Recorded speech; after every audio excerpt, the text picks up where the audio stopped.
ជំរាបសួរអ្នកទាំងអស់គ្នាពេលនេះយើងមកតាមដានរឿង One Piece បន្តទៀតពេលនេះ Luffy ហើយនិង Zoro ចង់ធ្វើដំណើរទៅតំបន់ Grand Line ប៉ុន្តែពួកគេទាំងពីរគ្មាននរណាចេះមើលទិសតំបន់នេះទេចេះតែបដែកខ្លួនតាមខ្យល់អញ្ចឹងទៅឥឡូវពួកគេឃ្លានខ្លាំងណាស់មិនដឹងទៅរកអីញ៉ាំនៅណាទេពេលនោះពួកគេបានឃើញសត្វស្លាបមួយហើរនៅលើមេឃហើយ Luffy មានកំណត់ចង់ចាប់សត្វស្លាបនោះញ៉ាំដល់ពេលយកខ្លួនឯងធ្វើជាជំពាមបាញ់ទៅមិន Luffy ចាប់សត្វនោះទេគឺសត្វនោះបានចាប់ Luffy វិញពេលឃើញអញ្ចឹង Zoro ក៏បញ្ញាប់អុំទូកតាមទៅជួយហើយនៅតាមផ្លូវគាត់បានអនុញ្ញាតឲ្យចោរសមុទ្រ3នាក់ដែលកំពុងតែបដែកខ្លួនតាមទឹកតោងទូករបស់គាត់ពេលបានឡើងទូកហើយស្រាប់តែចោរសមុទ្រ3នាក់នោះចង់ប្លន់ Zoro តែត្រូវបាន Zoro វាយឡើងទូកហើយប្រាយចៅទូកវិញម្ដងចោរសមុទ្រ3នាក់នោះបានប្រាប់ Zoro ថាពួកគេគឺជាកូនចៅរបស់ចៅសមុទ្រឈ្មោះ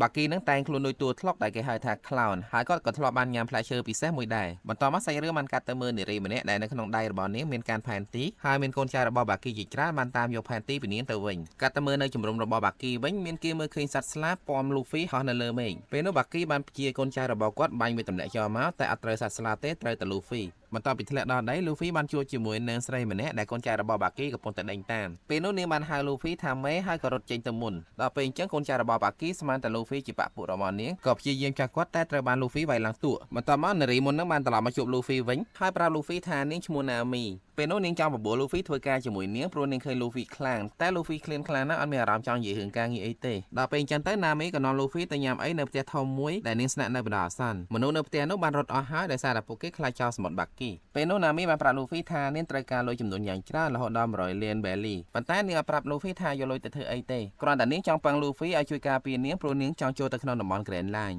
Nami មានផែនទីហើយនាងប្រកែមើលទិសដៅខ្លាំងណាស់នៅពេលដែលដឹងថា Nami ចេះមើលទិសដៅនិងចេះមើលផែនទីអញ្ចឹង Luffy ក៏បបួល Nami ចូលក្រុមជាមួយគាត់វិញធ្វើឲ្យ Nami ដឹងថា Luffy គឺជាចៅសមុទ្រតាំងពីដើមមក Nami ស្អប់ចៅសមុទ្រខ្លាំងណាស់ហើយនាងដើរលួចទ្រព្យសម្បត្តិតែពីចៅសមុទ្រទេនៅពេលនោះ Nami ធ្វើជាព្រមចូលក្រុមជាមួយនឹង Luffy តែ Luffy ត្រូវជួយធ្វើការនាងមួយសិនការងារនោះគឺនាងចង់ឲ្យ Luffy សម្ដែងធ្វើជាមេរបស់នាងដើម្បីទៅជួប Baki ពេលទៅដល់នាងបានប្រកល់ផែនទីឲ្យ Baki វិញហើយប្រាប់ Baki ថា Luffy ដែលជាមេរបស់នាងវាជានាងធ្វើទេឥឡូវនាងបានក្បត់មេរបស់នាងហើយព្រោះនាងចង់ចូលក្រុមជាមួយ Baki តាមពិតគោលបំណងរបស់ Nami គឺចង់រកឱកាសដើម្បីលួចទ្រព្យសម្បត្តិរបស់ Baki តែប៉ុណ្ណោះបន្ទាប់មក Baki បានប្រកាសឲ្យកូនចៅគាត់រៀបចំពិធីជប់លៀងមួយដើម្បីទទួលសមាជិកថ្មីពេលនោះពួកគេផឹកស៊ីសប្បាយចិត្តខ្លាំងណាស់ហើយដើម្បីញ៉ាំងឲ្យកម្មវិធីកាន់តែអធិកអធម Baki បានឲ្យកូនចៅរបស់គាត់បញ្ចេញកំភ្លើងធំទៅបាញ់ផ្ទះប្រជាជនលេខឲ្យជាច្រើនខ្នងពេលឃើញចឹង Nami មានអារម្មណ៍ថាសង្វ័យក្នុងចិត្តខ្លាំងណាស់ពេលនោះ Baki បាននិយាយថាគាត់នឹងប្រើកំភ្លើងធំនឹងដើម្បីធ្វើជាស្ដេចនៅក្នុងតំបន់ Grand Line ហើយពេលលឺអញ្ចឹង Luffy ក៏ប្រកែកចាច់ថាគាត់ទៅជាអនាគតស្ដេចនៅតំបន់ Grand Line បន្ទាប់មក Baki អត់ចង់ជលក់មាត់ជាមួយនឹង Luffy ទេគាត់បានប្រើ Nami ឲ្យប្រើកំភ្លើងធំបាញ់សម្លាប់ Luffy ចោលតែម្ដង